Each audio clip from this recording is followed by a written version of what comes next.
Halo, perkenalkan nama aku Naya Aisyah dengan NIM 23080805002.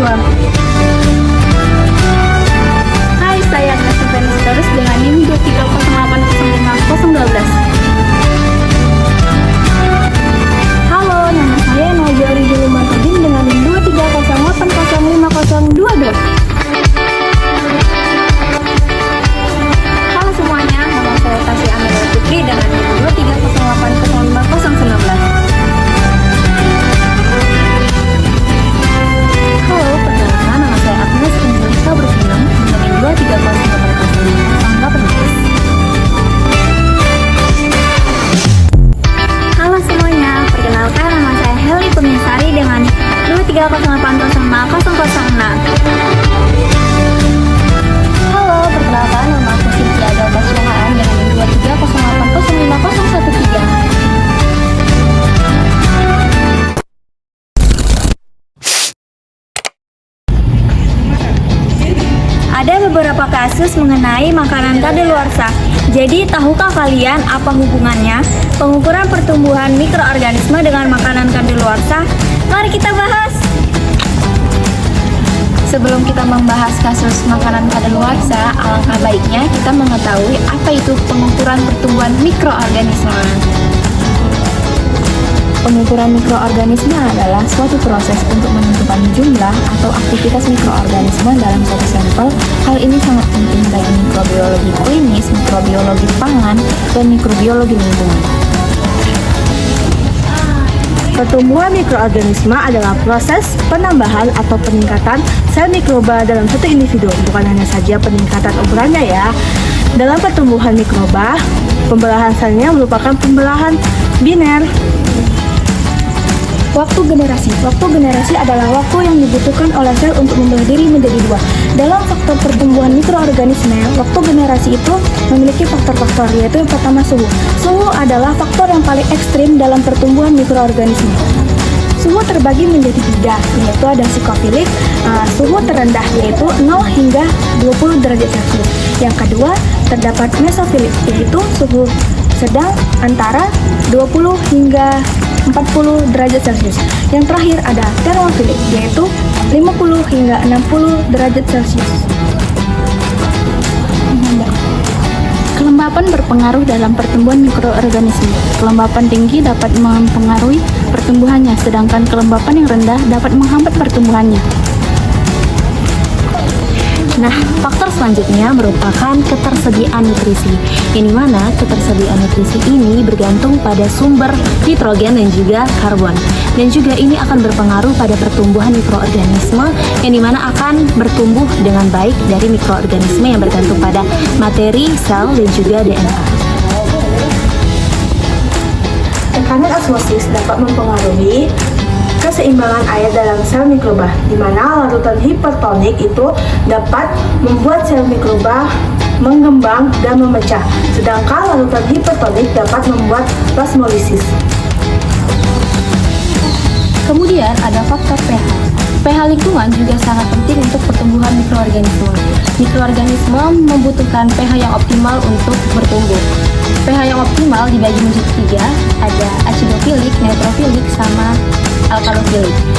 Acidofilik itu pH optimalnya dari 0 sampai 5, neutrofilik pH optimalnya dari 5 sampai 8, kemudian untuk alkalofilik pH optimalnya dari 8 sampai 11. Kemudian ada faktor biotik, yang dimana ada interaksi antar mikroba. Mikroorganisme dapat berinteraksi antara kompetitif dan simbiotik. Dalam pengukuran pertumbuhan mikroorganisme, ada beberapa metode yang harus kita lakukan. Pertama, metode secara langsung, salah satunya total plate account, di mana metode ini mengukur jumlah bakteri hidup dalam sampel makanan. Kedua, ada metode secara tidak langsung, salah satunya yaitu metabolic activity, di mana metode ini yaitu mengukur perubahan kimiawi yang terjadi akibat aktivitas mikroba. Terdapat 4 fase dari kurva pertumbuhan mikroorganisme. Yang pertama itu merupakan fase lak atau fase untuk adaptasi mikroba dengan lingkungan sekitarnya. Ketika mikroba dipindahkan ke dalam suatu medium, maka akan terjadi suatu adaptasi lingkungan dengan mikroba yang akan ada di suatu media itu. Dan juga lambat atau cepatnya suatu mikroba bertumbuh itu terdapat beberapa faktornya. Yang pertama itu media dengan lingkungan sekitar dan juga jumlah mikroba. Kemudian ada fase log atau pertumbuhan eksponensial. Pada fase ini mikroba membelah dengan sangat cepat dan juga konstan. Pada fase ini mikroorganisme mengalami pertumbuhan dipengaruhi oleh pH dan juga kandungan nutrien. Kemudian dipengaruhi juga oleh kondisi lingkungan seperti suhu dan juga kelembapan udara.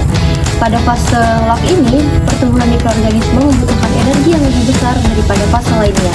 Kemudian hasil akhir dari fase ini terbagi menjadi dua. Yang pertama, kandungan nutrien di dalam media itu semakin berkurang, dan yang kedua, terdapatnya hasil akhir metabolisme yang beracun atau menghambat pertumbuhan dari mikroorganisme. Fase stasioner. Dalam fase ini, sel yang hidup dan yang mati itu sama banyaknya. Dalam fase ini, terjadi persaingan nutrisi antara sel yang satu dengan sel yang lain. Dan dalam fase ini juga terdapat senyawa-senyawa yaitu toksin dan antibiotik. Yang terakhir disebut fase kematian, di mana populasi mikroba mengalami kematian.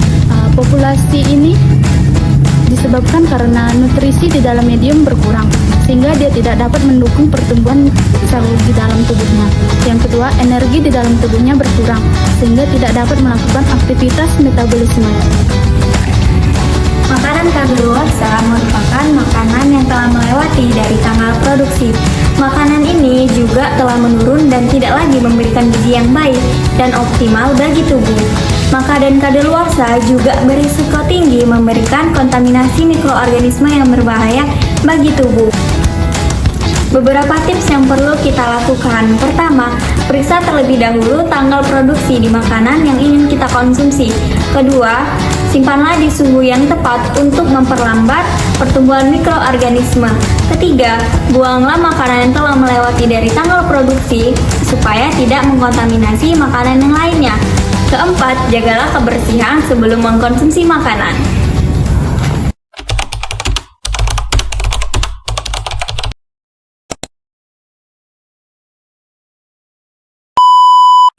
Popo, Siroyo, Popo, Siroyo. Inilah makhluk yang paling annoying. Kita panggil aja Siti.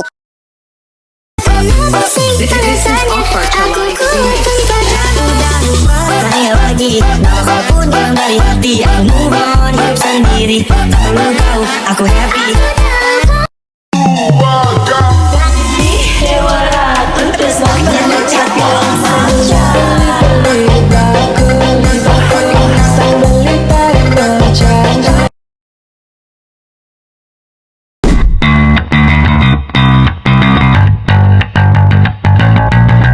Makanan kadaluarsa. Jadi,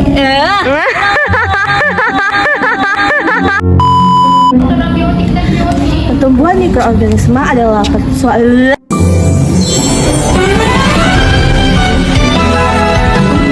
Ohayo, Oni-chan.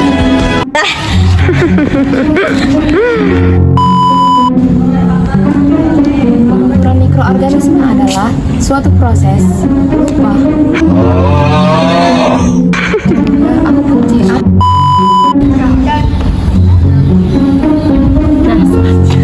Mana akan kayak mana? Kemudian ada faktor pH. Mikroorganisme